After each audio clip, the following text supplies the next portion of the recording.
অনেকে দেখছি আমার ফেসবুকে কমেন্ট করছেন এবং আমাকে ফোনও করছেন যে আমি নেপালে গিয়ে বাংলাদেশকে ছোট করেছি, বাংলাদেশকে ভুলভাবে রিপ্রেজেন্ট করেছি। আরে ভাই, সত্য কথা বলাটা কি অন্যায়?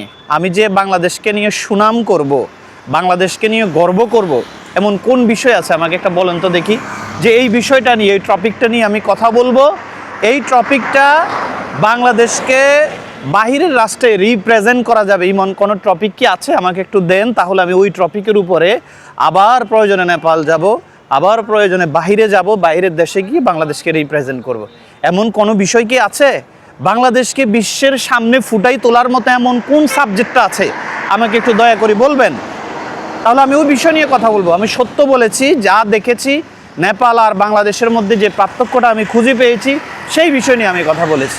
এখন একটা পক্ষ আমার পিছনে লেগে গেছে, আমি বাংলাদেশকে ছোট করেছি, এই করেছি, ওই করেছি। আরে ভাই, কোন জায়গায় ছোট করলাম আমাকে একটু বলেন? কোন জায়গায় ছোটটা করলাম আমাকে একটু বলেন? আর কোন জায়গায় বাংলাদেশকে নিয়ে সুনাম করবো এমন কোন দিকটা আছে সেটাও আমাকে একটু বলেন। আমি আপনাদের সহযোগিতা চাই।